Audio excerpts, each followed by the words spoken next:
Bonjour tout le monde, Philippe Barré. Je suis le co-organisateur de ce forum, très heureux de celui-ci. C'est une première au CRIMT, co-organisateur avec ma collègue Dalia Gesualdi Fecto, que je remercie. C'est une première, effectivement, en ce qui nous concerne. Au CRIMT, on a mené quand même pas mal de recherches sur le travail des artistes, mais jamais réalisé de forum. Et donc, je suis très enthousiaste d'accueillir quatre grandes figures du monde des arts du Québec là parmi nous aujourd'hui.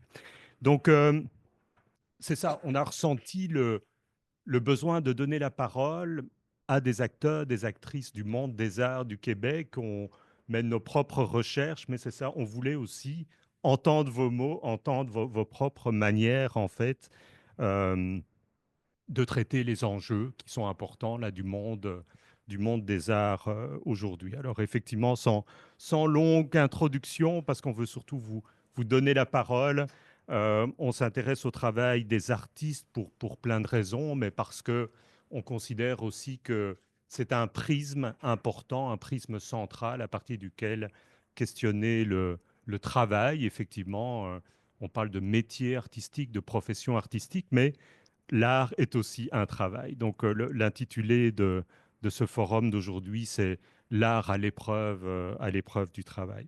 Alors, quatre invités, quatre grandes figures, comme je l'ai dit, du monde des arts à Montréal. Et puis, je les présente rapidement par ordre alphabétique. Mélanie Demers. Bonjour Mélanie, et merci d'être présente. Mélanie est une artiste de la danse, mais une artiste en général, une artiste multidisciplinaire, euh, qui explore beaucoup les questions, on pourrait dire, fondamentalement politiques, au sens de l'être ensemble, au sens des zones d'ombre de la société, de la place de l'humain dans la société, etc. Euh, Ces œuvres sont résolument engagées. Si vous les connaissez, vous pourrez vous y retrouver directement. Elles circulent à travers le monde entier. Mélanie est aussi active tant en danse qu'en théâtre également, et puis récipiendaire de nombreux prix. Le dernier en date est prestigieux. C'est le prix en fait du Centre national des arts, attribué par le gouverneur général qu'elle a reçu cette année, en 2024. Bravo.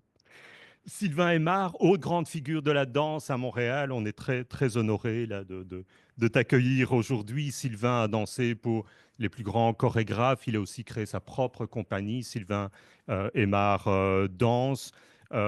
Sylvain est aussi cofondateur d'un centre chorégraphique qui est central à Montréal et au Québec en général, le centre chorégraphique Circuit Est. Et Sylvain est aussi euh, euh, coprésident, pas co-directeur, mais coprésident du conseil d'administration du regroupement québécois de la danse. Vincent Inchospé, pardon, Xavier, je vais y arriver, co-directeur artistique et général d'une vénérable institution de théâtre à Montréal, le théâtre de Katsu. Je l'ignorais, mais c'est ça, fondé en 1955, là, assez extraordinaire. Xavier est aussi avocat de formation et docteur en philosophie, très actif dans le monde du théâtre, au sein du CQT, le Conseil québécois du théâtre. Tania Contoniani est actrice, comédienne, active autant en théâtre, en cinéma qu'en télévision. Elle est également animatrice, réalisatrice, chroniqueuse, autrice, metteuse en scène. Je m'arrête là. Tania est une militante en faveur des arts. Vous allez vous en rendre compte tout de suite.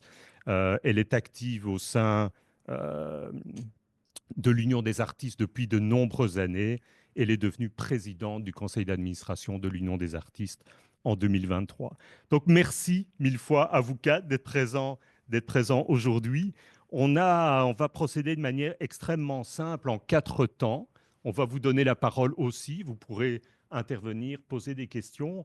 On voudrait travailler en quatre temps. Premier temps, faire le point sur les différentes manifestations qui ont eu lieu au printemps dernier, pour ceux et celles hors du Québec ou qui auraient raté ces choses-là. Il y a eu de nombreuses manifestations, en fait, en mars-avril de l'année dernière. Il y a eu, il y a eu aussi un front commun des grands organismes de la danse en faveur d'un refinancement des arts. Il y a eu aussi, je pense, plus de 300 signataires en faveur, en fait, de la demande des États généraux des arts au Québec. Bref, ça a bougé beaucoup. Il y a eu beaucoup aussi de paroles intéressantes qui ont été prononcées lors de ces événements. Pourquoi les artistes, pourquoi les travailleurs et les travailleuses culturelles sont descendus dans la rue si massivement, en fait, pour revendiquer un refinancement des arts.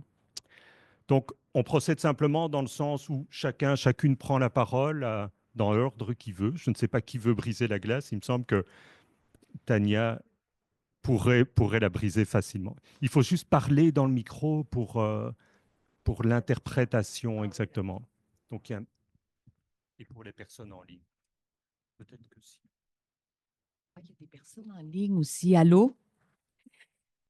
Alors, vous me direz si jamais quelque chose ne fonctionne pas avec le micro. Effectivement, donc je ne vais pas parler trop vite pour permettre à la traduction simultanée de se faire. Il y a eu effectivement en 2024, au tout début de l'année, une grande mobilisation des artistes du Québec, la GMAQ, qui a commencé à organiser des manifestations, de la mobilisation en fait et des manifestations parce que notre condition, non seulement de précarité comme artiste, mais aussi de vulnérabilité devant les gens qui nous engagent quand on n'est pas des artistes créateurs, mais qu'on est des artistes interprètes. Alors, comme présidente de l'Union des artistes, je représente en fait des artistes interprètes. Alors, il y a eu toute cette mobilisation qui est quand même assez rarement vue et qui, je pense, est arrivé en même temps que cette espèce de bond dans l'inflation qui a fait que non seulement les coûts de la vie ont beaucoup augmenté, mais aussi les coûts de production. En fait, on dirait que pour les arts, et ça, je le tiens de la bouche du ministre, il dit ce que je comprends, il dit que c'est dans le milieu artistique, les coûts ont explosé de manière plus prononcée que dans le reste de la société, donc pour la vie normale des gens. Alors, évidemment, comme toutefois, où les budgets se compressent ou qu'il y a moins d'argent, c'est finalement les artistes qui écopent en dessous. Et c'est toujours nous qui sommes prêts à céder nos revenus pour que l'art brille et existe. Alors, je pense qu'il y a un peu de ça dans les manifestations. Par la suite, ben, le Front commun des associations, on est 17 ou 19, je me trompe peut-être dans le chiffre, c'est 17 ou 19 en tout cas, associations de la danse, du théâtre, des arts médiatiques, de la multidisciplinarité, des arts visuels, euh, des diffuseurs, donc ceux qui ont des lieux mais qui ne sont pas des producteurs. C'est en fait un front commun qui intervient ensemble, qui est la clientèle du Conseil des arts et des lettres du Québec, pour faire en sorte que le financement, que le gouvernement ne cesse de nous dire qu'il a augmenté, de voir qu'en chiffres réels, avec l'inflation et l'augmentation du coût de la vie, c'est en fait, ça fait des années qu'il n'a pas été indexé et pérennisé, en fait, que différents programmes n'ont pas été pérennisés, que ça demeure toujours du temporaire et que d'une année à l'autre, on a besoin d'une prévisibilité un peu plus grande pour planifier des saisons, par exemple, et que ça, ce n'est pas en rendez-vous. Et nous sommes maintenant, on dévie un petit peu des arts euh, vivants et des arts et des lettres pour aller un peu vers l'audiovisuel, parce que suite à cette lettre qui a été sortie, une lettre ouverte qui demande en fait de revoir le financement de plusieurs industries, mais notamment celle de l'audiovisuel, qui est largement financée par de l'argent public et où, encore une fois, les artistes se trouvent en incapacité, même après 30 ans de carrière, de négocier au-dessus du salaire minimum et qui, si l'Union des artistes n'était pas là, je pense qu'on gagnerait encore moins. Donc, il y a eu une demande de la part de 700 artistes maintenant qui ont signé cette lettre-là pour dire, ben, revoyez la manière dont l'argent public circule dans les différentes industries culturelles parce que il nous semble que le partage n'est pas éthique. Et je termine en disant que nous sommes actuellement à l'Union des artistes, nos interprètes qui travaillent avec les producteurs en cinéma-télé sont en grève actuellement. Je veux dire, c'est un moment historique. Ce n'est jamais arrivé, sauf une fois dans l'histoire de l'Union des artistes, qu'un tournage a été arrêté pour une demi-journée. Là, ça a été une journée complète et on verra comment va se passer la suite, mais c'est quand même une année 2024 où j'espère qu'on pourra dire l'an prochain que 2024 aura été l'année où les artistes se sont tenus debout pour être traités comme des vrais travailleurs, qu'on reconnaisse leur travail et ce qu'ils injectent dans la société et d'être traités avec respect et dignité. Merci beaucoup. On peut continuer le tour. Mélanie, je vois. Euh, Désolée pour mon extinction de voix. Je vais essayer pour moi, de résumer un peu ce qui m'a amené à descendre dans la rue, puis à essayer de mettre en exergue le travail des artistes, de mes collègues, de mes amis, parce que j'avais l'impression qu'on se retrouvait dans un moment où euh, tout rentre dans une logique marchande. Et ça, je comprends. On vit dans ce monde-là. On n'a pas trouvé encore d'autres alternatives encore pour euh, interagir qu'une logique marchande, mais j'avais comme envie de nous rappeler collectivement que ce qu'on fait, les artistes, est une nourriture essentielle, même si on crée de l'inutile. Puis de travailler avec ce paradoxe-là constant, de toujours se rappeler qu'on vit en tant qu'humain avec des besoins qui sont essentiels, mais qui sont pas nécessairement marchandisés, que la valeur est pas immédiate. Puis ça, c'était en tout cas moi, mon point de vue à moi, de se rappeler de ça. C'est très difficile d'aller dans la rue quand tout est précaire. C'est très difficile de dire on a besoin d'argent quand les hôpitaux, le système de santé, le système d'éducation, les aînés, les nouveaux arrivants, l'immigration, tout ça, je suis éminemment consciente de tous les autres problèmes, mais j'avais envie de dire que l'art fonctionne comme un lien social, sociétal, puis ce besoin-là était vraiment comme criant pour moi. Donc ça, c'était comme peut-être ma première motivation. Puis la deuxième motivation, c'est un ami à moi qui m'a dit, un artiste qui m'a dit, à un moment donné, je n'ai plus les moyens de garder ma job d'artiste. Comme si c'était quelque chose qui coûte. Puis je pense que de tout temps, ça a toujours été ça, mais je trouvais que la formulation était intéressante, de dire qu'on n'a plus les moyens de payer pour travailler. Voilà. Bon, merci Mélanie. Oui, Xavier? Je répéterai pas tout ce que vous avez dit, mais pour moi aussi, il y avait comme une accumulation. J'ajouterais peut-être d'autres choses. Donc, évidemment, nous qui avons un lieu, par exemple, comme plein d'autres, là, tu sais, on a vu depuis 2019, les coûts juste d'entretien du bâtiment, etc., ont augmenté de 40 alors que, elles, nos subventions continuaient de stagner, alors qu'on nous demandait de faire de plus en plus d'efforts pour l'accessibilité, de ne pas augmenter le prix de nos billets, etc. Fait il y avait toujours ce problème-là des coûts fixes qui, eux, comme continuaient à gruger une part de plus en plus importante de nos budgets. Donc, évidemment, le coût variable, c'est quoi? Ben, c'est les spectacles, c'est les artistes, c'est les techniciens, les techniciennes, c'est tout ce qui est en arrière. Fait que ça, c'est vraiment un enjeu. Je pense que là-dessus s'ajoutait aussi un gouvernement qu'on sentait coupeur de ruban plutôt que d'entreteneur de lieux. C'est-à-dire qu'on aime bien l'innovation, on aime bien construire un nouveau truc, c'est chouette, il y a une belle photo, il y a la pépine qui lève la terre. Mais après, on ne faisait plus rien pour entretenir nos propres lieux culturels qui existaient aussi. Tu sais.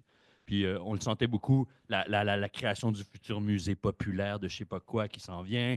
Donc, on sentait cette espèce de gouvernement-là complètement, au Québec, en tout cas du moins, déconnecté d'un entretien de notre, ne serait-ce que notre parc culturel, ne serait-ce que de studios de répétition, de studios de danse, etc., qui, eux, commençaient à tomber en désuétude.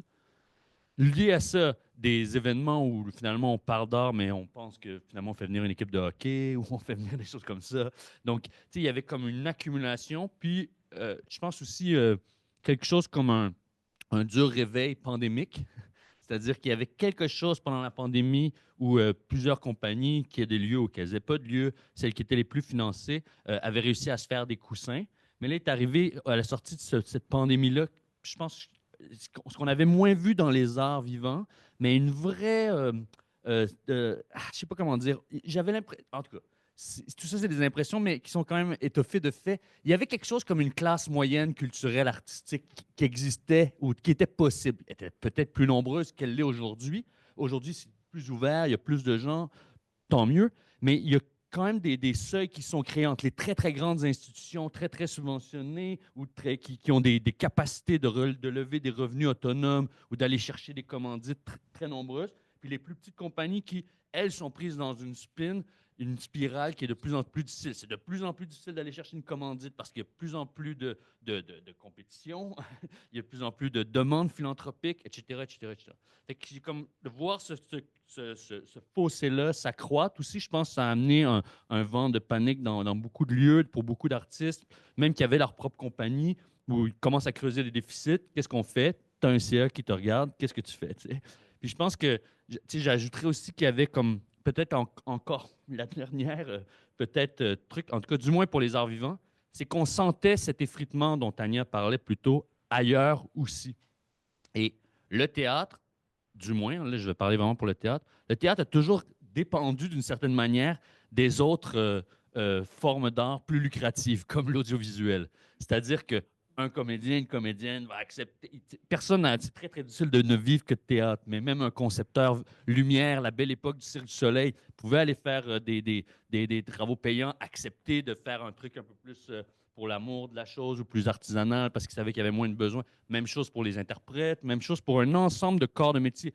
Même chose pour des techniciennes, des techniciens qui disaient, bon, ben, je vais aller faire le gros opéra de Montréal, puis à côté, je vais faire le petit 4 sous parce que, bon, ça va balancer dans mon année, je vais avoir quand même mon revenu moyen. Mais quand on voit que l'effritement a lieu dans toutes ces sphères-là aussi, bien, ça a un impact de ricochet direct sur nous. Puis il y avait une opportunité, je le dis, mais aussi parce qu'on dépend énormément du financement public, les petits, les gros, etc.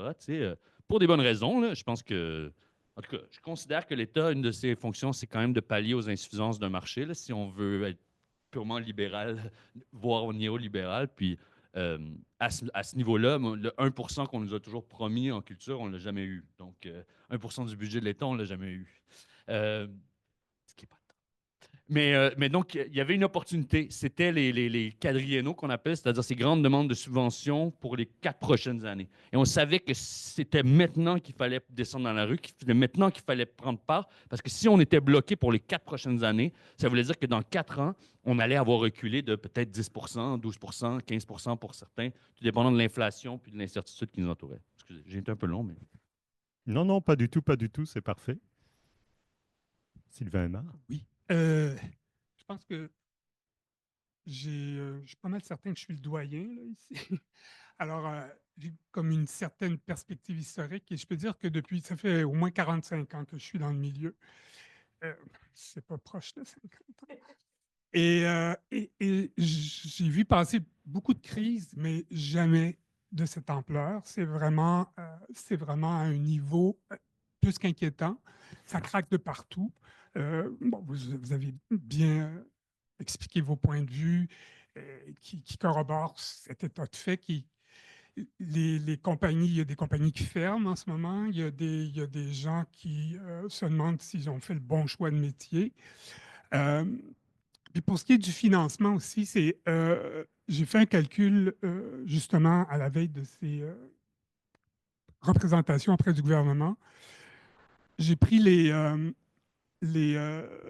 montants de subventions qui étaient accordés en 1994, comparés là je parle pour le secteur de la danse, et comparé avec les subventions, la moyenne des subventions accordées lors du dernier concours, eh bien, les montants étaient plus faibles en dollars d'aujourd'hui avec les montants qu'on nous accordait aujourd'hui comparativement au montant de 94. Donc, ce n'était pas cette impression qu'on avait moins de moyens, même si les chiffres des subventions augmentaient doucement. je veux dire, de gel en gel, des budgets au Conseil des arts qui gèlent ou qui augmentent très peu, et des périodes de 4 ans sur lesquelles il n'y a aucune indexation. Tout ça s'accumule, puis on se réveille à un moment donné, puis on a moins d'argent qu'avant, mais on le sentait, on le disait, mais là, maintenant, on a des chiffres pour l'avancer. Et aussi, euh, on a calculé lors des dernières demandes, parce qu'on s'est dit, il y a un bruit qui s'est, comme, pas un bruit, mais un mot d'ordre qui s'est répandu dans le milieu de la danse qui disait, euh, là, on va mettre les vrais chiffres pour une fois, parce qu'on censurait toujours. On faisait une demande de subvention, on disait, ah, ça ne passera pas, fait que je demandais un peu moins. En tout cas, en danse, c'était très répandu. Et là, cette fois-ci, on a demandé aux gens, en tout cas, on encourageait les gens à donner les vrais chiffres. Et là, on se rend compte qu'il y a un manque à gagner de 40 par rapport aux montants qui ont été accordés au milieu. Et l'autre chose, c'est qu'il y a un écart absolument phénoménal entre les institutions qui datent de plus de 50 ans et les nouvelles, les plus récentes organisations. Et on retrouve des, euh, des écarts entre la plus petite institution et les autres, qui représentent 90 des organismes, des écarts de 350 dans les subventions. Donc, il y a comme une espèce de saupoudrage qui s'est fait au fil des années, ce qui fait qu'il y a plus de petites organisations qui payent pas super bien leurs artistes, parce qu'on voudrait tous les payer mieux, mais on a tous les petits budgets. Donc, on se retrouve tous dans une... Et là, on nous dit, bien, il y a trop d'artistes. Moi, je ne souscris pas à cette observation. Il y a, à mon avis, un écosystème qui est de taille normale et nécessaire pour qu'il y ait vraiment, disons, un milieu artistique vivant et stimulant. Parfait, merci beaucoup. Je suis heureux qu'on parle de cette question parce qu'on l'avait abordée en préparant le forum. Effectivement, on note et on entend souvent au-delà du montant des budgets et de l'augmentation des budgets qui est réclamée, un problème aussi d'allocation de ces budgets. Et on entend effectivement souvent la question du saupoudrage. Alors c'est une problématique qui est liée très probablement là au fait que les budgets sont insuffisants. Mais les conseils des arts qui financent les arts, effectivement, ont tendance, semble-t-il, à saupoudrer leur budget. Et donc, finalement, tout le monde, même ceux qui reçoivent des augmentations, finalement, sont perdants là-dedans. L'autre problématique aussi, j'aimerais vous entendre là-dessus, on l'a abordé en préparation aussi, c'est ce que j'appellerais les injonctions contradictoires.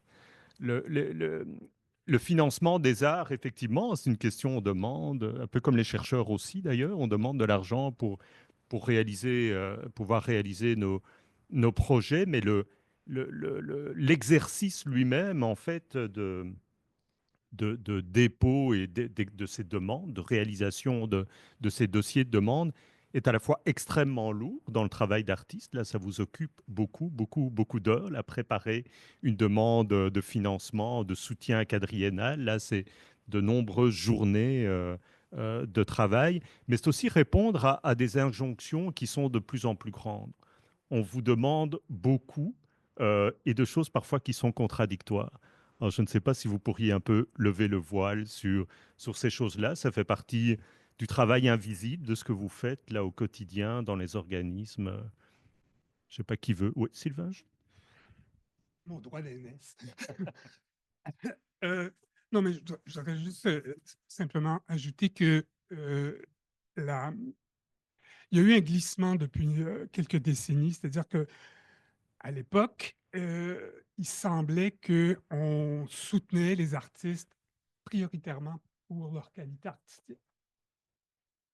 Et là, d'ailleurs, ça se traduisait dans la pondération lorsqu'on on évaluait les demandes de subvention. Je crois que c'était 65 qui allaient à l'artistique et 35 qui allaient aux autres aspects. il y a eu un glissement et là, maintenant, c'est rendu 50% artistique et 50%. Et là, on nous dit, oui, mais c'est 50% qui va à la diffusion, qui va à la gouvernance, qui va à l'administration. Oui, mais tout ça, je veux dire, fait que on met l'artistique en opposition avec la performance de diffusion puis d'administration. Ce qui fait qu'il y a eu, moi, j'ai remarqué qu'il y a eu comme une espèce de shift, comme on dit en bon français. Il y a eu un moment où là, les compagnies sont comme entrées dans une logique marchande beaucoup plus qu'avant et que là, il y avait comme un esprit de compétition, ce qui fait que là, toutes ces considérations de représentation, de marketing sont, sont, sont devenues de plus en plus importantes. Même quand on est un tout petit organisme, on, s- on a aussi à composer avec toutes ces exigences-là. Et c'est ce qui rend aussi la chose très, très lourde et parfois très oppressante pour des petits organismes qui voudraient bien aussi un jour peut-être disposer d'un peu plus de moyens justement pour pouvoir répondre à ces exigences-là, mais c'est pas vraiment le cas.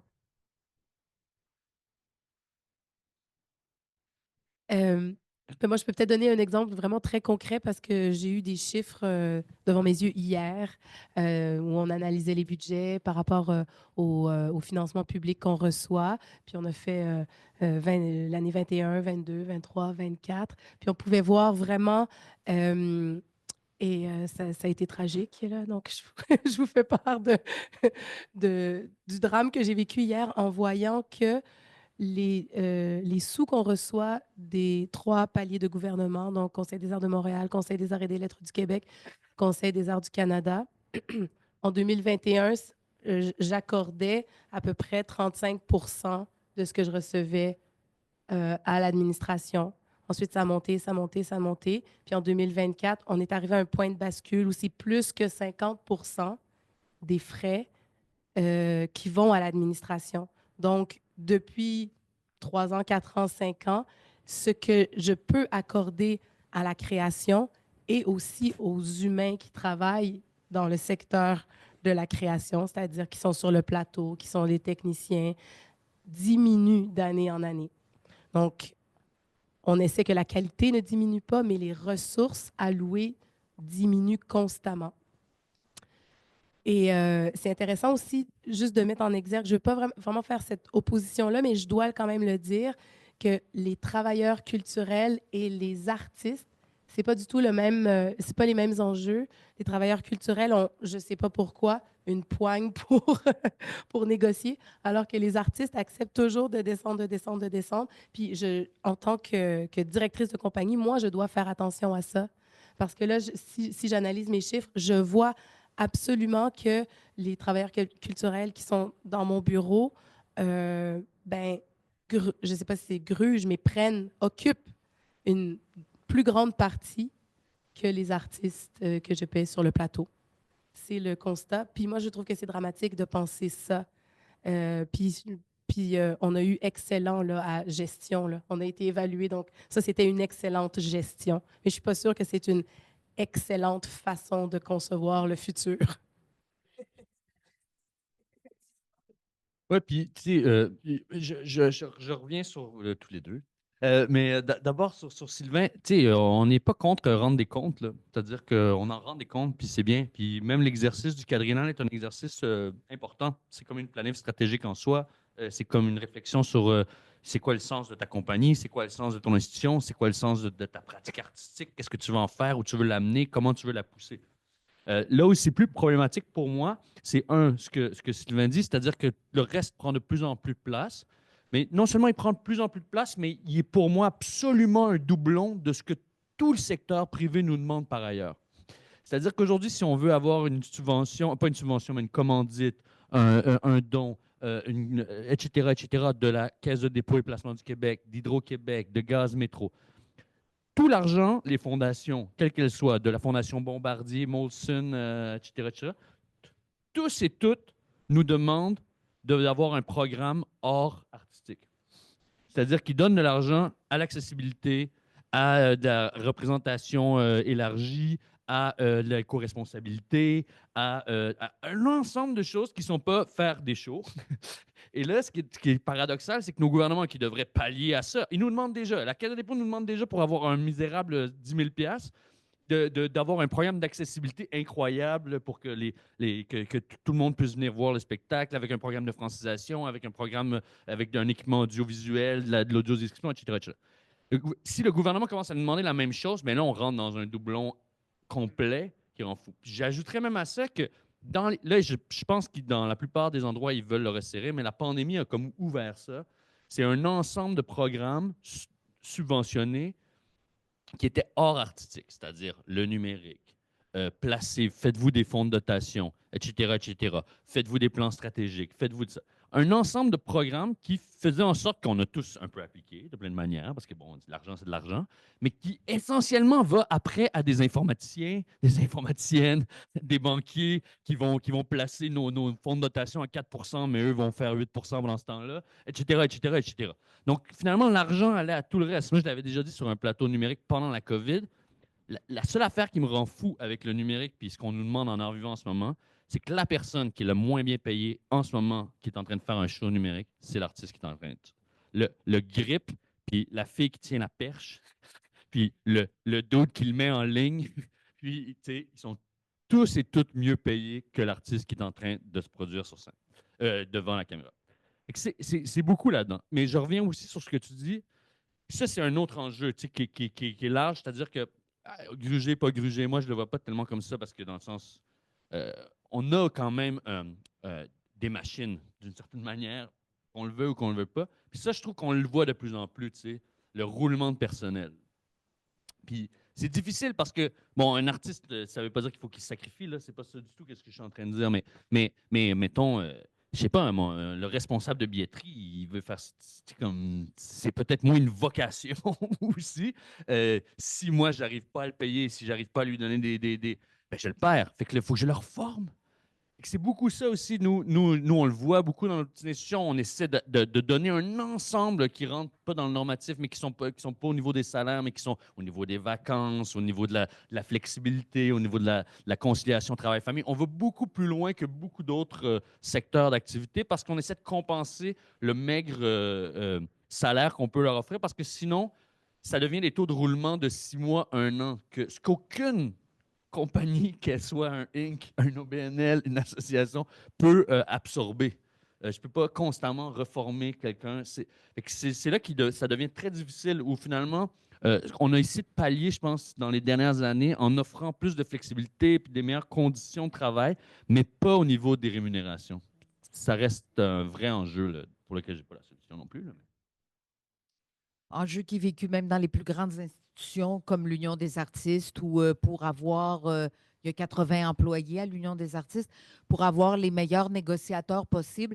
C'est sûr que ces gens-là, ils se retournent de bord, ils s'en vont dans une grande centrale syndicale, ils sont payés plus que chez nous. Alors, et là devient l'enjeu dont on parle, c'est-à-dire que même eux qui travaillent pour les artistes, ils regardent la moyenne des salaires des artistes, puis ils n'en parlent pas trop de leur salaire, là, parce que il y a quelque chose d'étrange d'avoir des gens qui travaillent, des travailleurs culturels, qui gagnent plus que les artistes. Mais, comme je dis souvent, si je t'ai payé ce que je suis payé par heure de répétition pour être notaire, je lâcherais la job de notaire, là, c'est sûr. Donc, pour les travailleurs culturels, c'est ça. Et à un moment donné, c'est pas un besoin vital comme nous de faire de l'art, puis de se dire que, ben tant pis, je vais être moins payé, mais je vais faire ce que j'aime. Je veux dire, il y a peu quand même de... Quoique je suis sûre que le chirurgien aime ce qu'il fait. S'il était payé ce que je suis payé de l'heure, il lâcherait le métier, d'après moi. Mais bon, ceci étant dit, je voulais parler un peu aussi des demandes de subventions, puis de tous les critères à remplir. Puis on a fait un sondage récemment, puis on a été plusieurs organisations à le faire auprès de nos membres pour savoir, bon, combien de temps ça vous prend? En avez-vous fait une cette année? Combien avez-vous demandé? Est-ce que votre projet était considéré comme recommandable, c'est-à-dire un bon projet? Est-ce que vous avez eu de l'argent ou pas du tout? Si vous en avez eu moins, bon. Et au bout de toute cette histoire, il y en a beaucoup qui payaient pour faire la demande de subvention parce qu'ils ne sont pas trop sûrs qu'ils disent les bonnes choses, etc. Au bout de ça, il y en a beaucoup qui ont eu des refus parce que moi, évidemment, je peux juste sonder des artistes individuels, donc des artistes à projet. Je n'ai pas sondé les compagnies, mais c'est pas mal le même son de cloche qu'on avait des compagnies. Alors, quand on posait la question, alors, devant le refus ou la réponse de moins d'argent que ce que vous avez demandé, quelle a été la solution que vous avez trouvée? Avez-vous annulé? Il n'y a personne qui a annulé. Alors, ils se sont endettés, ils ont moins payé leurs amis, ils n'ont pas mis de décor, ils ont finalement, la plupart se sont endettés en fait, ou ont réduit la qualité. euh, donc, je dirais la qualité, peut-être pas artistique, mais certainement la qualité qu'ils avaient prévu mettre sur scène. Ils l'ont, euh, ils l'ont changé, puis finalement, ils ont mis l'argent de leur poche. Alors, tout ça pour dire que ça explique beaucoup de ce qui se passe dans ce fossé entre le travailleur culturel qui n'est absolument pas surpayé. En tout cas, je ne pense pas. Hein, ils sont absolument pas surpayés. euh, mais l'artiste est prêt à plus de concessions, malheureusement.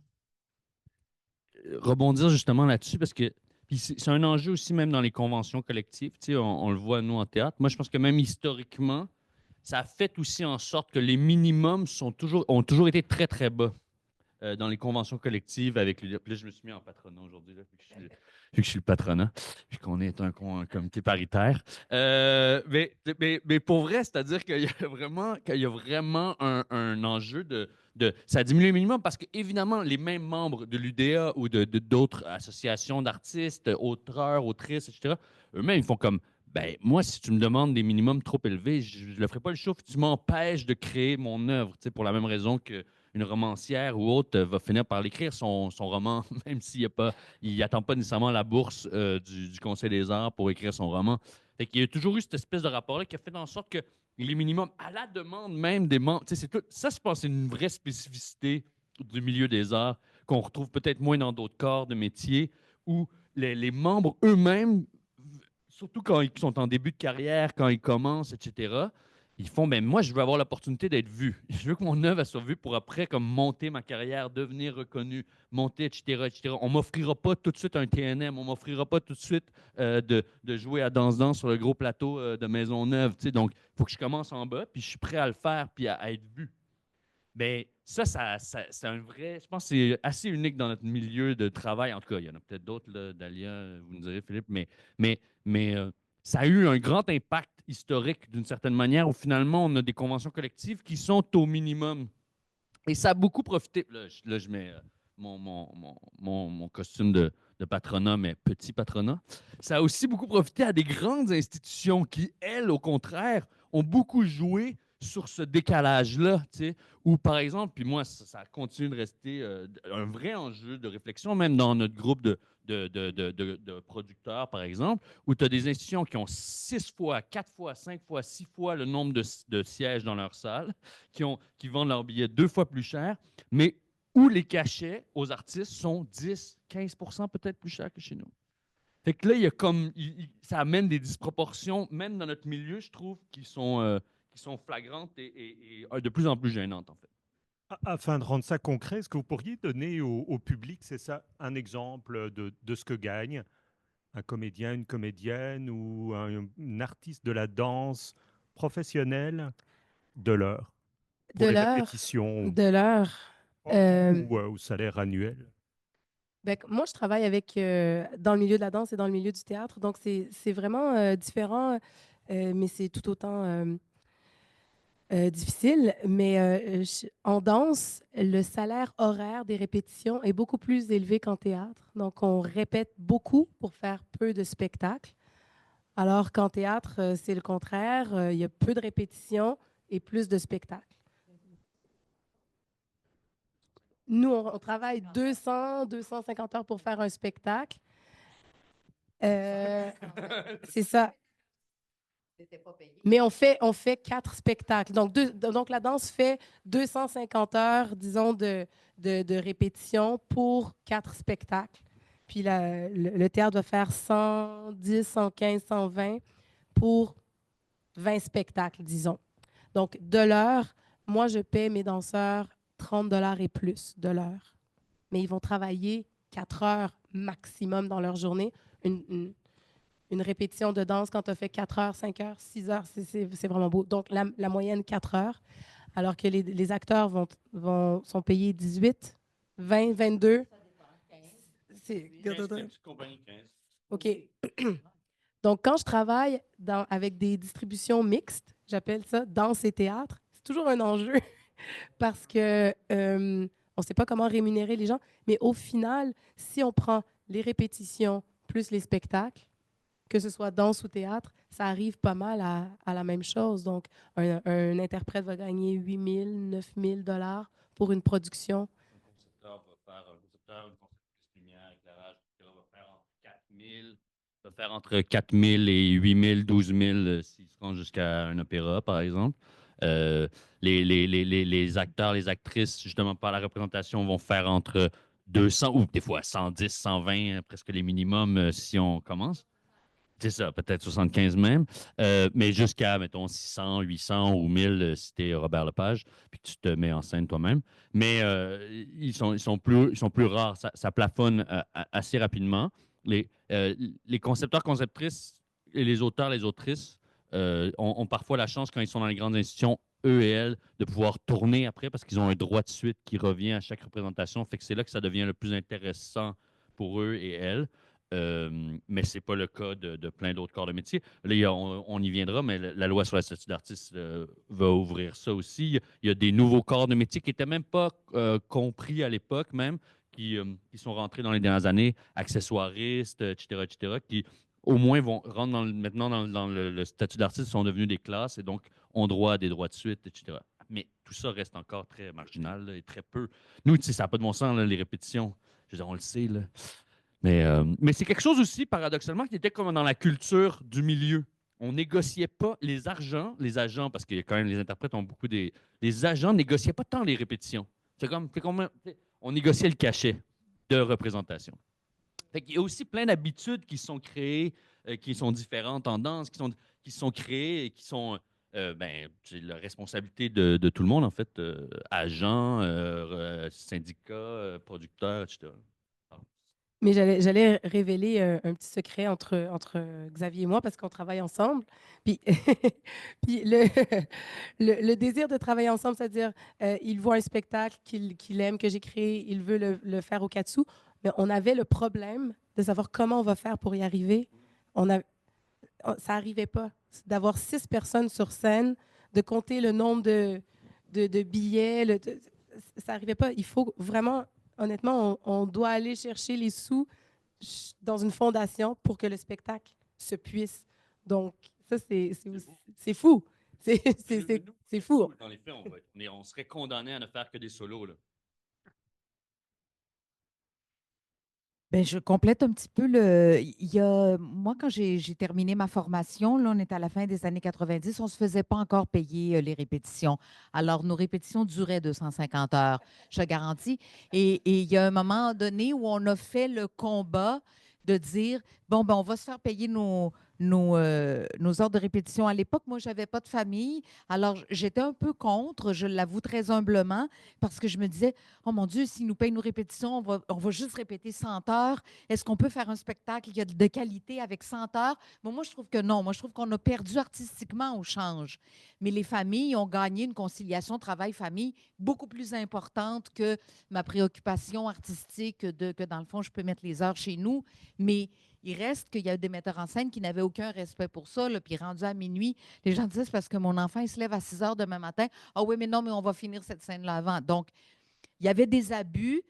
Les acteurs se sont battus à l'époque. Ça fait maintenant presque 30 ans, mais c'est le même tarif qu'à l'époque. Ça n'a pas augmenté depuis. Dans la plupart des cas, on est toujours payé 15 $ de l'heure pour répéter.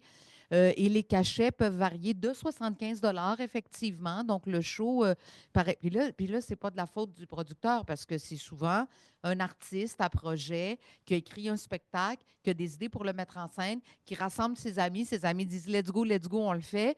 Il n'obtient pas sa subvention. Et là, je parle de, mettons, là, maintenant, ils ont eu une subvention, ils vont mieux les payer, mais Agamemnon in the Ring, s'il y en a qui l'ont vu, c'est de la lutte, littéralement, dans un ring. Il était payé 75 par soir de représentation avec des risques énormes de se blesser, là, énormes. C'est souvent les concessions que font les artistes pour créer leur œuvre puis pour aider leurs amis à le faire et tout ça. Alors, ça va de 75 donc à, oui, on pourrait penser à certaines très grosses productions qui vont payer 1000 dollars, surtout si c'est un solo, un duo, puis que c'est au diamant, puis que c'est une grosse production et tout ça. Je dirais qu'une bonne moyenne, ce serait de dire que c'est entre 250 et 400 et que chaque théâtre a quand même la préoccupation, les théâtres institutionnels, la préoccupation de dire à un artiste, ben, l'année passée, tu as joué chez nous à 250 ben, on va t'augmenter à 275, mais l'expérience n'est pas reconnue. Alors, un artiste qui sort de l'école, puis un artiste que ça fait 30 ans qu'il est sur scène, puis on sait très bien que en termes d'accompagnement à la mise en scène ou à la création, un artiste d'expérience, qu'il soit danseur ou acteur ou peu importe, l'interprète d'expérience va encadrer un peu les choses, va amener les plus jeunes, va proposer des idées, va surtout s'il y a une bonne attitude au travail. Et ça n'est jamais reconnu. Ce n'est jamais reconnu. Je voudrais juste ajouter, dans le cas des danseuses et des danseurs, il y a aussi les frais de la profession, c'est-à-dire que les danseurs doivent s'entraîner, il faut qu'ils payent pour ça. Et donc, c'est eux qui prennent ça en charge et aussi tous les soins qui vont avec, physio, ostéo et tout ça. Et on sait aussi que les carrières de danseurs sont plus courtes que dans d'autres secteurs. Donc, disons que ce n'est pas propice à se mettre des sous de côté pour une retraite.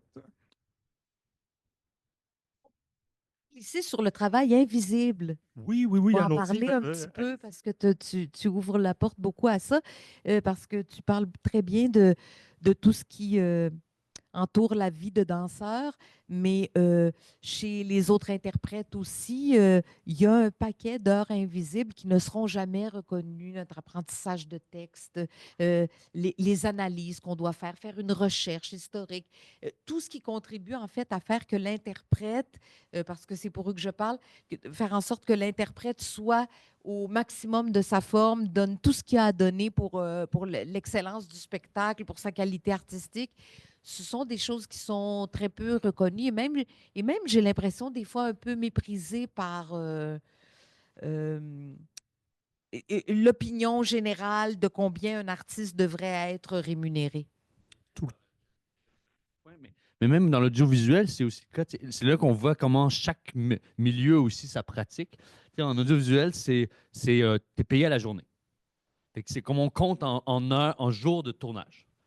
Donc, c'est comme ça. Ça a toujours été comme ça. Donc, évidemment, c'est pas pour rien qu'on voit beaucoup d'abus, peut-être parfois, où on vient te chercher à 4 h du matin, où tu dois être sur le plateau à 4 h du matin, puis on va te libérer à 11 h 59 pour avoir maximisé cette journée. Puisqu'on te paie à la journée. Et les agents, les agentes négocient aussi à la journée. Tel vaut 1000 $ la journée, l'autre vaut 5000, l'autre vaut, etc. Fait que c'est. Non, c'est ça. C'est en bas de 1000. Mais donc, c'est ça aussi, c'est impressionnant comment le milieu s'est façonné d'une certaine manière, se remet pas tout le temps en cause, c'est-à-dire continue parce que, pour la même raison qu'en musique, ben, si tu étais dans le studio, tu vas avoir des droits. Si tu n'étais pas dans le studio, tu n'auras pas de droits. Il y a des pratiques qui sont très propres et très spécifiques. On parle tout le temps du milieu des arts, mais en fait, elles sont très, très variées et très, très différentes d'un secteur musical à un autre. Les musiciens, par exemple, la guilde, c'est complètement d'autre chose. Ce qui fait que même les contre-guildes, quand nous, on a des musiciens sur scène, souvent, on fait des contrats UDA parce que les contre-guildes ne marchent comme pas avec la manière dont on répète, la manière dont on crée, etc., etc. Donc, il y a beaucoup, beaucoup de variations, en fait, d'un corps de métier à l'autre. C'est comme C'est clairement pas, en tout cas, une chose. Oui, j'allais dire aussi, c'est comme si on s'attarde à faire fonctionner les chiffres, on dirait que ça ne marche pas sans le travail invisible. Euh, quand, Comme je suis nouvelle dans le milieu théâtral, j'apprends ce que ça paie de faire une mise en scène. Puis là, ça paie environ 10 000 $, 12 000 $. Mais je vais travailler 1 an et demi avant, avant d'arriver au spectacle. Je vais lire des dizaines et des dizaines de livres. Je vais faire des dizaines et des dizaines et des dizaines de rencontres. Je veux dire, tout ce temps-là, c'est incroyable. Puis dans ma tête, je me dis, si je ne vivais que de ça, il faudrait que je fasse combien de mises en scène dans une année? Ça se peut, mais ça se peut pas faire 6, 7 mises en scène dans une année. C'est impossible parce que le temps ne fonctionne pas. Donc, vraiment, quand on dit le modèle ne fonctionne pas, le modèle ne fonctionne pas, sauf sur les épaules, les reins, euh, la sueur et le sang des gens. Donc, c'est comme si, je pense que ce qu'on est en train de revendiquer, c'est de revoir le modèle, d'ouvrir toutes ces boîtes de Pandore-là, puis de faire comment on va faire pour le faire fonctionner, pour que la santé physique, admettons des danseurs, la santé mentale de tout le monde puisse y voir son compte, parce qu'on a besoin de réhabiliter euh, la fonction de l'artiste dans la société. J'aimerais ajouter à ça que je crois que très peu d'artistes, que s'ils ajoutent les heures de travail invisibles et les heures qu'ils font en équipe, s'ils divisent, on gagne tous moins. En fait, j'enlèverais le 1% qui gagne vraiment bien sa vie. Les 99% autres artistes, on gagne moins que le salaire minimum. Je veux dire, les heures invisibles, ce sont les heures qu'on met parce qu'on tient tellement à ce que nos projets soient de qualité. Euh, Puis effectivement, moi aussi, je me demande, Mélanie, quand est-ce que comme société, alors qu'on a décidé de financer nos arts parce qu'on a reconnu que art et spectacle sont un lien social, qui permettent de développer une identité sociale, qui apaise les tensions dans la société, augmente la démocratie, la santé démocratique d'une société. Donc, évidemment, pour une culture locale comme la nôtre, qui est toujours un peu dans la crainte de perdre de son identité, c'était tout à fait normal et salutaire et intelligent d'investir comme ça dans notre culture, puis de dire, nous, notre culture, on va la financer.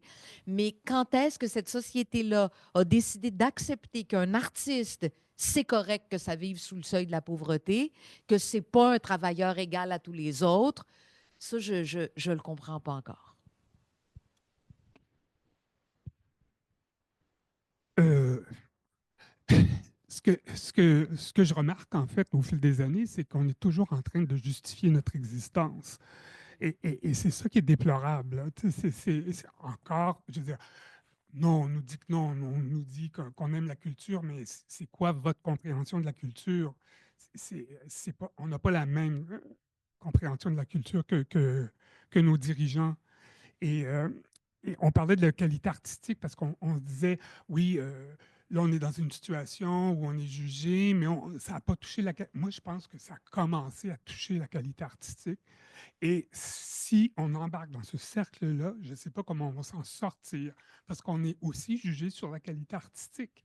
Et donc, ça va être comme genre, oui, mais là, c'est plus aussi bon que ce que tu faisais avant. Ou, tu sais, il me semble que j'aimais ça quand tu travaillais avec 15, 20 danseurs, mais là, tu le fais plus, tu sais. Non, je ne suis plus capable, j'ai plus les moyens, là, je travaille avec 3, 4 danseurs. Tu sais. Et donc, j'ai comme une autre approche qui est moins, disons, moins satisfaisante. Et il y a des concepteurs avec lesquels je ne peux plus travailler parce qu'ils n'acceptent plus, mettons, de travailler à ce tarif-là. Mais tout ça s'enchaîne, puis le danger est là. Donc, il y a sûrement des organismes qui vont être appelés à disparaître à cause de ça. Là, je parle pour ceux qui ont du béton. Mais en même temps, ça, on couvre un peu.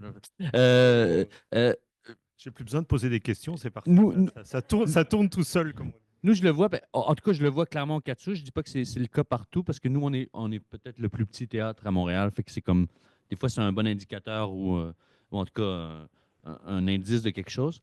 mais tu sais, je le sens qu'on est au point d'attrition. C'est-à-dire que je ne sais pas comment faire. Je peux pas enlever des gens. Si je coupe le département des coms, il n'y a plus de com, c'est une personne. Si je coupe la direction technique, il n'y a plus personne, c'est une personne. Si je coupe, donc il y a une personne par département. C'est comme le minimum où on peut descendre. Je ne le vois pas. Où serait le gras que je pourrais. Je ne peux pas couper mon département de philanthropie, il n'y en a pas. Euh, on peut pas couper, tu sais, je veux dire, on peut pas. Fait que c'est comme si, je pense que, ben, je sais pas. En tout cas, je suis vivant. Mais c'est ça, l'enjeu, c'est qu'on est comme. Puis la crise est un peu là-dessus aussi, je pense. Tu sais, comme on est. Même dans nos compagnies de création, parce que j'ai une compagnie de création avec Mani Soleiman-Loup, mais comme lui est pris dans un autre théâtre, moi, je suis pris dans le théâtre, tu sais, on a des gens qu'il faut qu'ils fassent rouler cette affaire-là. Mais aussi, ils sont deux. Tu sais, donc, on ne peut pas être un minimum, on peut pas être moins de deux alors qu'on a un budget d'1 million cette année. Tu sais, il y a quelque chose qui ne marche plus dans le fonctionnement. Fait que comment on fait pour dégraisser? Je sais pas, je le vois pas. Donc, on peut juste aller vers l'avant, augmenter nos revenus. Mais comment on fait pour augmenter nos revenus alors qu'on nous demande d'être de plus en plus accessible, de remplir notre salle, d'offrir des tarifs? Comment on fait pour... ma seule solution, c'est d'essayer de trouver de l'argent. Mais comment je fais après pour compétitionner un OSM qui a un CA avec tous les grands donateurs, qui fait des campagnes de fonds, puis qui a un groupe philanthropique, puis de recherche de commandites de 10 personnes. Il y a ça qui est. Puis qu'on parlait des classes sociales, entre guillemets, ou les écarts, ils sont là, ils sont marquants pour moi. C'est-à-dire que les plus petits sont de plus en plus fragiles. Et les plus gros sont fragiles aussi parce que c'est des géants au pied d'argile, peut-être, mais ils vont être beaucoup plus loin avant de tomber parce qu'on finira toujours probablement par leur trouver de l'argent de secours, comme c'est le cas en ce moment pour des grands orchestres, par exemple, qui ont des salles. Ils ont trouvé de l'argent parce que c'est des fleurons, blablabla. Mais nous, tous les petits, tu sais, Espace Libre, La Chapelle, le Katsu, toutes les écuries, l'Agora, tu sais, Prospero, toutes ces petites salles-là qui sont essentielles parce qu'elles font donner de la vitalité, ce que Sylvain nomme aussi, l'originalité, la diversité, la prise de risque, parce qu'évidemment qu'on comprend que tu ne peux pas prendre autant de risques sur la grosse scène du TNM ou à la Place des Arts ou dans un show de danse-danse, mais là, comment nous on fait, parce que c'est comme tes premières armes, il faut les faire quelque part aussi. Mais si nous on tombe, tu ne les feras pas tes premières armes. Oui, Je rebondirai Tania, un peu peut-être là-dessus avant, pour... une question Oui, aussi, parce qu'on veut garder quelques minutes pour les questions avec la salle et les personnes. Tout ce dont le tableau que vous dressez sur vos milieux, en fait, le fonctionnement, on peut dire institutionnel des mondes des arts, a aussi des effets sur les personnes. Et puis, ces effets-là se font sentir drastiquement. C'est pour ça, Tania, est-il possible de nous expliquer, Fondation des artistes, qu'est-ce que vous voyez arriver comme demande à la Fondation des Mhm. artistes, précisément pour des artistes qui sont en détresse? Nous dire quelques Tout à mots. fait, ben ça rebondit très bien C'était parce que peut-être bien. j'allais dire de la même façon qu'il est en train de dire, Xavier, qu'il y a les très petits et les institutions qui sont peut-être au pied d'argile, mais c'est exactement le reflet de ce qui se passe chez les artistes individuellement.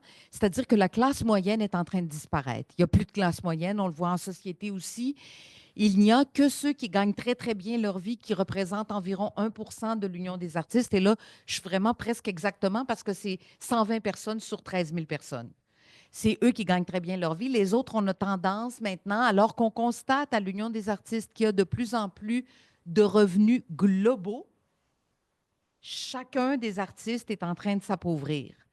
Et ça a comme conséquence que, donc, je pense que la tarte est demeurée la même. Il y a de plus en plus de projets, il y a de plus en plus de monde qui travaille pour de moins en moins d'argent, sauf quelques-uns.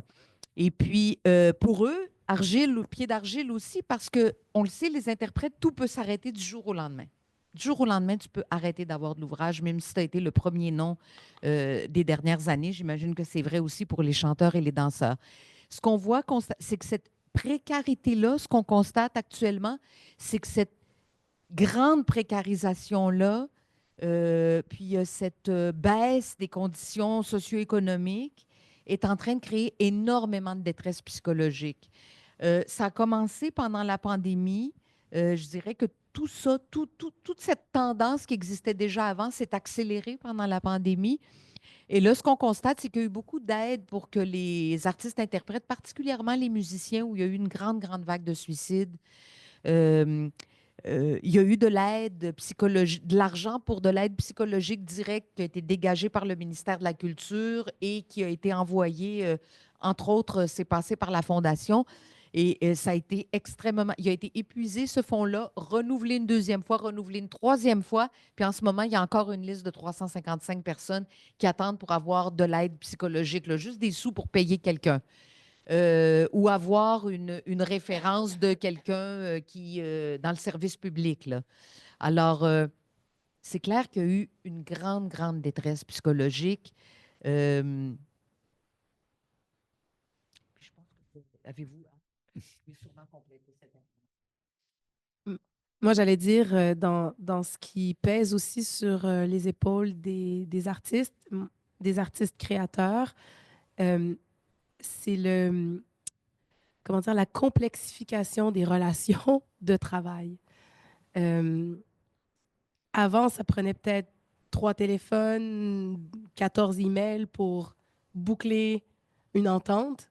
Maintenant, c'est des mois, c'est long parce que les institutions elles-mêmes, pardon, sont aussi fragiles. Donc, les négociations s'étendent sur du long terme. Donc, ça veut dire que moi, les artistes avec lesquels je travaille, je les mets en hold pendant 6 mois, 8 mois, 9 mois, un an avant de confirmer une tournée. Ça n'a aucun sens pour leur dire finalement, je suis désolée, on n'a pas réussi à boucler la tournée. Donc ça joue vraiment sur sur la santé mentale des gens, c'est-à-dire est-ce que je vais avoir du travail? Puis là, Mélanie me met en hold dans mon calendrier. Je ne peux pas prendre d'autres travail parce que je... Donc, c'est cette sensation-là d'être tout le temps en attente. Puis, en tout cas, moi, je trouve ça très, très difficile d'être responsable de petites vies, de gens euh, dont j'aimerais prendre soin, puis je suis incapable d'en prendre bien soin parce que les institutions, je te regarde, tu es l'institution, les institutions avec lesquelles je travaille prennent de plus en plus de temps avant de me répondre et donc ça multiplie ouais, la complexité du travail. C'est là qu'on voit à quel point c'est comme on est dans une réelle organicité, là. C'est-à-dire que même nous, pour monter un projet, on a besoin que toi, tu ailles chercher une petite bourse, que toi, tu me fasses un don, que toi, tu viennes vraiment en grand nombre voir le show à un certain prix. Puis pas trop de scolaire, parce que si trop de scolaire à 20$, là, j'y arriverai pas. Tu sais, il y a comme on est absolument. Puis là, en même temps, telle comédienne, tel comédien, finalement, est prise en étau par un tournage. Fait que là, il y a des pressions. Tu sais, parce que eux aussi, parce évidemment, évidemment, tant mieux que la personne puisse aussi travailler ailleurs. Ça rend les choses extrêmement complexes. Un CA qui nous met la pression parce que c'est aussi les conseils des arts demande de plus en plus à ce que les CA, tu sais, à l'américaine, tu sais, à l'anglo-saxonne, là, qu'ils aient des CA interventionnistes, etc., de la gouvernance, cette fameuse gouvernance, tu sais, mais qui finit par mettre une grosse pression quand même aussi sur tous ceux qui sont à la tête, peut-être même d'une compagnie qui est la sienne, que ce soit Sylvain, que ce soit d'autres, que ce soit Mélanie, plein. Fait que là, on se retrouve dans cette espèce d'écorce-là, et ça aussi, c'est épuisant. Tu sais, on le voit pour toutes les équipes, c'est épuisant. Mais même à l'intérieur, les travailleurs culturels sont brûlés, là.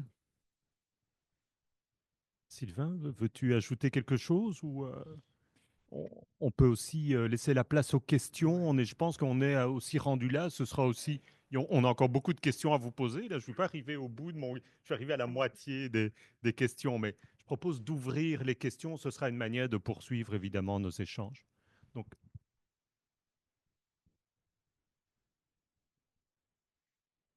Merci.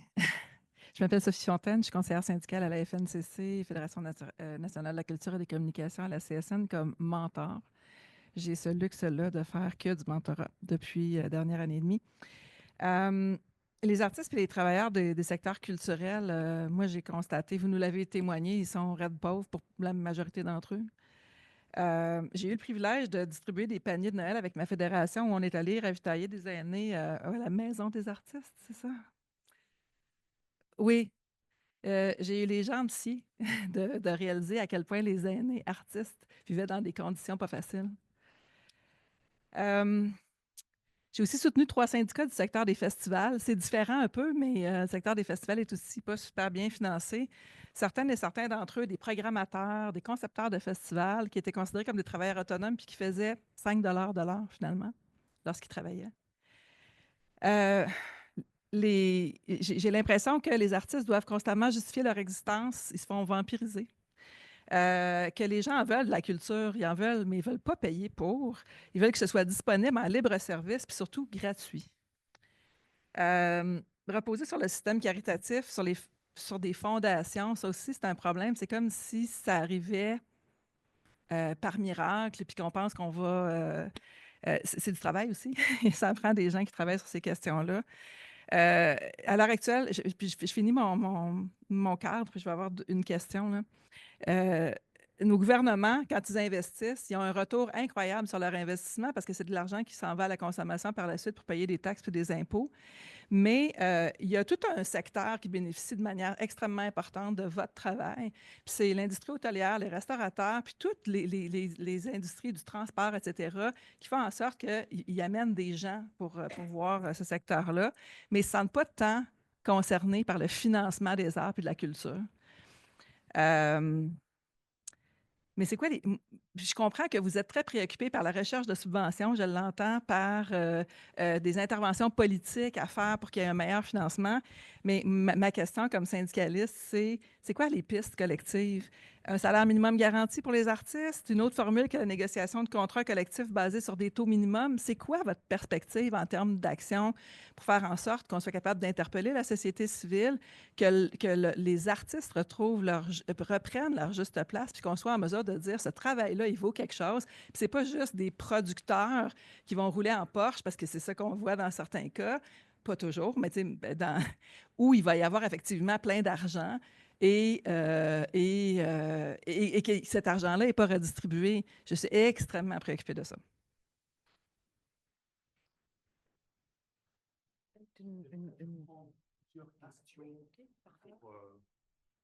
Merci pour la question. Bon, il y a deux. Ouais.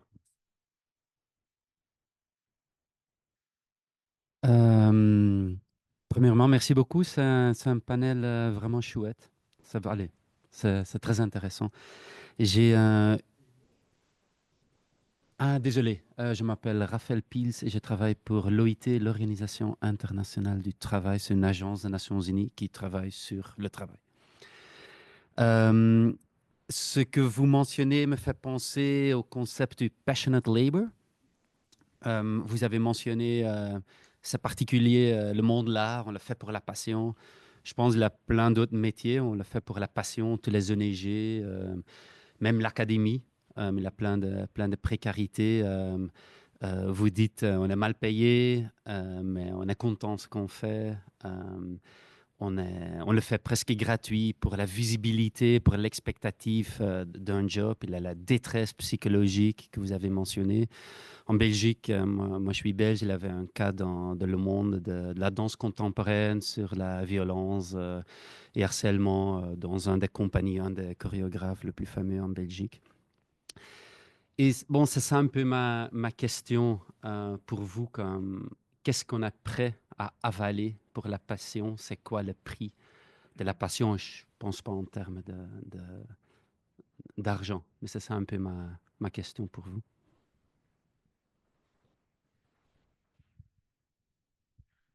Bonjour, je m'appelle Christophe de Gries de l'Institut syndical européen. Merci pour vos présentations qui étaient vraiment très intéressantes. Mais un regard belge est assez surprenant parce que ça fait 1 heure qu'on discute et vous n'avez pas parlé une seule fois du statut des artistes. Enfin, ou alors ça m'a échappé. En Belgique, on ne peut pas commencer un débat sur cette question-là sans que la question du statut apparaisse en tout premier lieu.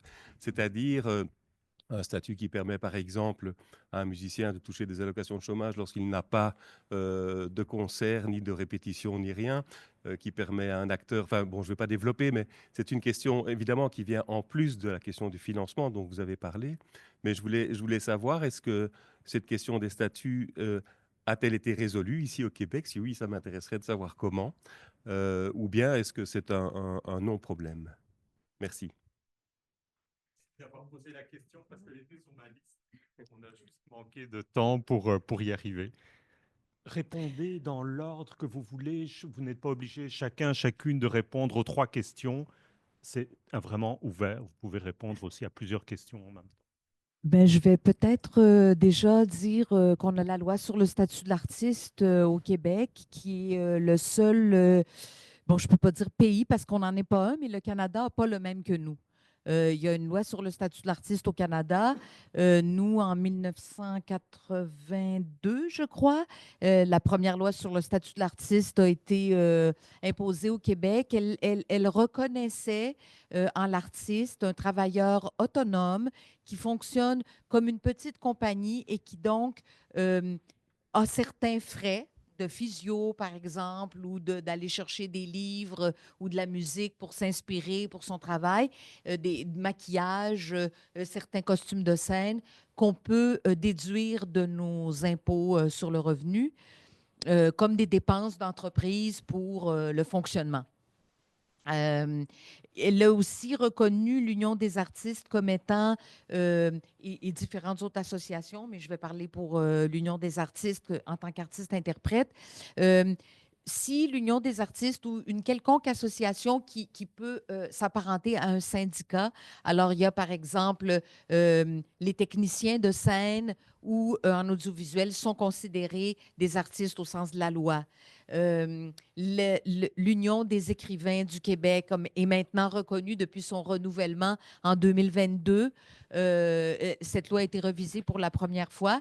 Les auteurs y ont été inclus. Ils n'y étaient pas auparavant. Je pense aussi que les arts visuels n'y étaient pas auparavant, mais maintenant ils y sont.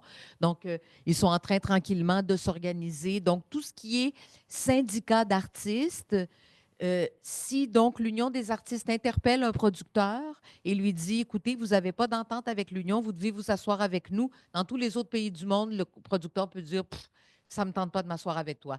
Mais ici, ils sont obligés de venir s'asseoir à partir du moment où on les interpelle. Donc, ça donne quand même une force aux artistes. Ça nous garantit aussi, on est en grève actuellement, ça nous garantit les mêmes droits que les travailleurs, inspirés assez... je dirais pas calqué, mais vraiment inspiré des codes de la loi du travail. Peut-être la différence ben, je ne connais pas la Belgique, en fait, mais déjà, la France, tout son système d'intermittence, je ne sais pas si la Belgique est un peu dans ce rapport-là. C'est pas si loin. La part producteur, par exemple, qu'on verse en France est presque de 50 %. Donc, qui est reversé à l'État pour que dans le système d'intermittence, ça repasse. Ici, on est sur du 14 % qui est versé à une caisse de sécurité. Donc, on est quand même dans une autre échelle de soutien. Donc, presque 3 fois moins, en fait. Donc, tout le monde a droit au chômage, etc. Mais donc, l'artiste a un statut particulier, mais pas un statut aussi unique ou singulier que dans certains pays européens, peut-être comme la Belgique. Non, pas en tout cas pas aux artistes. Ils ne causent aucun problème aux artistes. Certains producteurs aimeraient mieux que la loi ne soit pas là, mais pour les artistes, ça ne cause pas de problème. Par contre, ça impose que pour avoir un vrai filet social, il faut que systématiquement, les contrats soient des contrats des différents syndicats ou associations d'artistes. Sinon, les artistes n'ont pas les moyens de se bâtir un filet social. Donc, par exemple, en théâtre et en télécinéma aussi, c'est la même chose. Là, je vais parler des acteurs. Sur le cachet que nous verse le producteur, il doit aussi verser un 14 % de plus, 4 % pour ce qu'on appelle le chèque de vacances, qu'on récupère une fois par année, que l'Union des artistes fait fructifier pendant un an et le remet à tous au prorata. Et il y a un 10 % qui va au filet social, c'est-à-dire aux assurances collectives et au régime d'épargne retraite collectif. Puis je voulais aborder juste un peu l'espèce de pacte social que je pense que nous devrions avoir. Une chose est sûre, c'est vrai que les gens veulent beaucoup consommer la culture gratuitement. Je pense qu'il y a un pacte social à réfléchir effectivement entre les gouvernements, entre les grandes centrales syndicales, entre les riches de notre société, entre nos citoyens les plus fortunés, pour valoriser le mécénat, Et là, moi, je suis grecque, alors la Grèce antique, ça, c'était vraiment archi important. C'était une vraie fierté pour l'homme le plus riche de la cité de commanditer puis d'essayer de mettre le plus d'argent possible pour que sa production soit celle qui gagne le concours. Bon, évidemment, il y avait trois jours de spectacle par année. Hein. C'est un peu plus facile de rassembler tout le monde autour d'un spectacle quand il y en a juste 3 jours. Maintenant, on ne sait plus où donner de la tête tellement qu'il y a de plateformes pour consommer de la culture. Et j'aime pas du tout ce mot-là. Je l'utilise vraiment dans l'optique de l'idéologie, la logique marchande. Mais c'est vraiment ça qu'on confronte en ce moment. C'est-à-dire qu'on est toujours obligé de dire qu'un dollar investi en culture rapporte tant, plus que les minerais, plus que les transports en commun, plus que ci, plus que ça. Il y a un moment donné où tu te dis, OK, mais c'est parce que c'est pas pour ça qu'on encourage l'art dans nos sociétés. C'est pas pour faire de l'argent.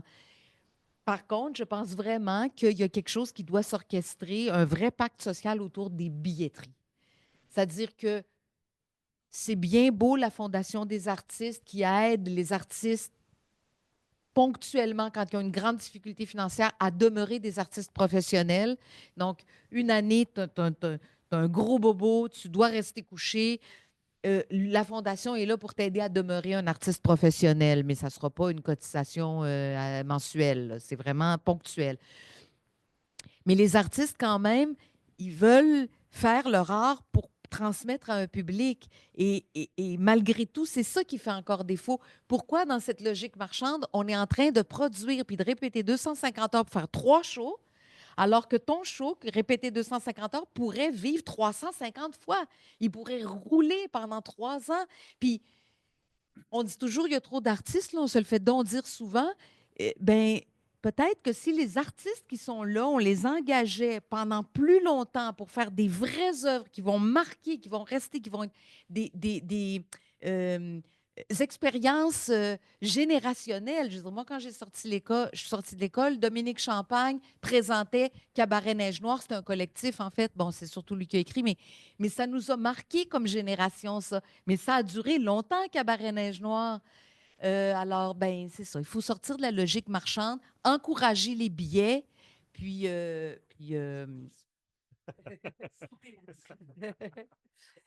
Mais moi, j'allais répondre au passionate labor que je trouve très intéressant. Puis on dirait que ça me fait réfléchir un peu à une espèce de fracture générationnelle qui nous fait avancer. Euh, Moi, on dirait que j'ai intégré dans mes fibres que oui, c'était la passion qui allait me faire vivre, puis je compte pas mes heures et tout ça. Puis les gens avec lesquels je travaille, qui ont 20 ans, 25 ans, 30 ans, remettent ça en question, remettent ce concept-là en question. C'est très confrontant pour moi, mais c'est aussi très important de l'entendre, de le percevoir, puis de voir que d'autres je le mets de façon générationnelle, mais de d'autres personnes réfléchissent l'organisation du travail vraiment de façon moins hiérarchisée. Moi, je mettais le travail, ma passion comme au centre de ma vie, puis d'autres personnes ne le font pas. Puis ça change la façon dont on peut rémunérer, doit rémunérer les gens, la façon dont les gens négocient aussi, les jeunes artistes négocient plus que ce que moi, j'ai négocié en fait quand j'étais plus jeune. Donc, tout ça, c'est très intéressant, confrontant et intéressant, je dirais. J'ajouterais juste, en fait, il y a aussi une autre dimension qui est peut-être pas spécifique au Québec, mais qui est réelle ici, en tout cas, dans tous les cas. C'est une forme d'acceptabilité sociale aussi de ce rapport-là. C'est-à-dire qu'il reste qu'il y a un Québec qui est très clivé entre peut-être Montréal et ses régions. Il y a un truc de l'art qui est un peu une conception qui est élitiste, alors que l'art qu'on fait tous les quatre est absolument populaire. Mais il reste que cette conception-là est très difficile. Donc, d'avoir un statut plus particulier qu'il n'est en ce moment, il y aurait une difficulté d'acceptabilité sociale, que l'artiste soit comme non un citoyen ou un citoyen absolument hors des autres. On sent qu'il a moins ça dans notre société. C'est-à-dire que donc le pacte social dont on parle, nous, on l'espère tous, on le veut tous, mais on se rend compte quand même que cette espèce de montagne-là qui date de je sais pas quoi, surtout du côté francophone peut-être, mais qui date de plein de choses. Là, on laissera les sociologues, historiens, anthropologues l'expliquer mieux que moi, mais elle est difficile à gravir. Il reste que souvent, là, ben, ton art élitiste, etc., qui vise 4 personnes. Puis, donc, ça aide pas les gouvernements non plus à faire de nous une priorité. Et le paradoxe, c'est que tous ceux qui défendent le mieux la culture sont des anciens ministres ou des anciens députés qui font ça, je le regrette. J'aurais dû mieux. C'est comme si, quand ils sont dedans, ils sont pris dans une logique de discussion de non, non, mes constituants, non, non, je vais défendre d'abord les priorités de mes. Puis dès qu'ils en sortent, ils font ouais, ça, je l'ai peut-être échappé. Mais c'est flagrant. C'est-à-dire que c'est très, très rare qu'on entende des députés élus défendre la culture. C'est ceux qui sont plus en politique qui la défendent. Oui, on les entend beaucoup plus quand ils ont arrêté leur fonction que pendant. Ouais. Et dû à une perception, je pense, du public en général, de ceux qui ne sont pas dans le milieu culturel. Tu sais, mes voisins qui me demandent, ah oui, tu habites ici, toi? Je dis, ben oui, qu'est-ce qui se passe? Ben, on te voit à la télé et tout. Alors pour eux, c'était, j'habitais pas, moi, avec le peuple. J'étais dans un Everest quelconque, au-dessus de la mêlée. Alors, ils ne réalisent pas que nos conditions de travail, de rémunération surtout, sont vraiment moins bonnes que celles de la société en général. Sylvain? Tu parlais tantôt là, de la possibilité Tania, de diffuser plus que 3 soirs un spectacle. Il y a une politique culturelle au Québec qui dit que l'art doit être accessible partout, sur tout le territoire du Québec. C'est pas vraiment la réalité, là. Je veux dire, sur 100, il y a 180 salles de spectacle subventionnées par le ministère, et sur ces 180 salles-là, il n'y en a qu'une quarantaine qui présentent de la danse. Alors, c'est très difficile de faire connaître la danse en région, mais là, ils vont nous dire toutes sortes de raisons. C'est que ça attire pas les gens, ils couvrent pas leurs frais, etc., etc. Mais, je veux dire, il n'y a que des humoristes à l'affiche dans ces théâtres-là. Et c'est au ministère de faire son devoir et de faire en sorte de s'assurer que tous les arts sont représentés dans toutes ces salles-là. Et là, on va pouvoir tourner. Là, on va pouvoir faire travailler notre monde. Ils financent très peu, finalement, les succès. C'est-à-dire que même les grands succès, ils ne les financent pas pour qu'ils reprennent. Et c'est ça qui crée une expérience générationnelle puis une appartenance à une société. C'est tout à coup une génération qui a la même expérience artistique.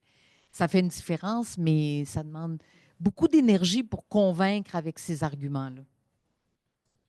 Ça s'invente pas, là. Tu parlais de Cabaret Neige Noire, qui est un spectacle marquant de ta génération.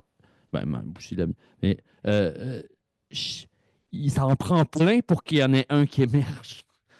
C'est de l'art. C'est plate, mais c'est pas une chaîne de production habituelle. C'est ça qui rend la chose compliquée. Si on étouffe ça, si on dit qu'il y a trop d'artistes, qu'il y a trop d'art, qu'on leur donne moins les moyens, etc., etc., il y a des savoirs qui se perdent. Il y a de l'expérience qui ne se gagne pas. Il y a un doigté qui avance pas, tu sais, puis ça va appauvrir les œuvres, c'est sûr. Y a-t-il trop de toiles dans un musée? Mais moi, j'allais dire peut-être, pour être optimiste un peu, moi, je viens d'un milieu très, très populaire.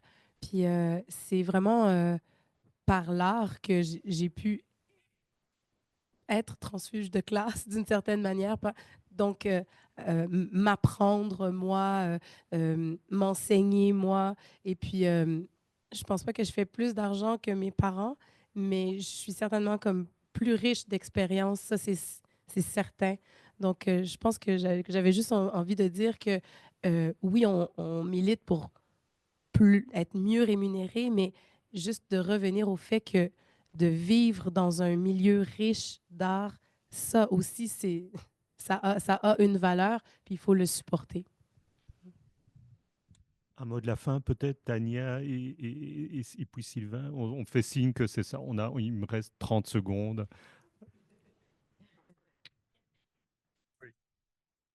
DNS.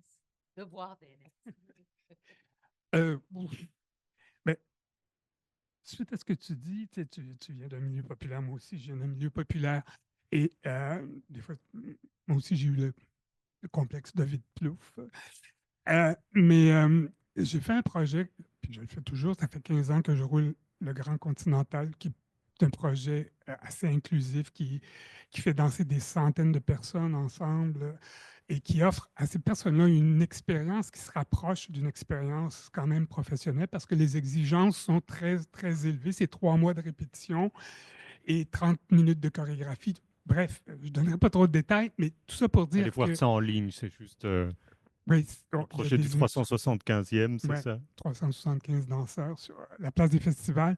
Mais à chaque fois que je fais ce projet-là avec des personnes qui ne sont pas du milieu artistique, les perspectives que ça leur ouvre après une expérience comme celle-là, c'est hallucinant. C'est beaucoup de travail, pour peu de revenus, mais j'en tire énormément de gratification parce que je vois le résultat que ça peut avoir sur des gens qui, normalement, ne fréquentent pas la danse. Et juste ça, ça me donne des ailes. Puis ça me donne espoir encore qu'il y a moyen d'aller vers les gens et de leur faire rencontrer l'art d'une autre façon et puis de les accrocher vraiment pour que ça devienne des alliés aussi. Tu soulignes quelque chose dont on n'a pas parlé, puis je veux jeter du sel là-dessus ou de l'huile, parce que les artistes aussi, pendant ces années épouvantables de pandémie, ont été aussi nos professionnels du soin, là.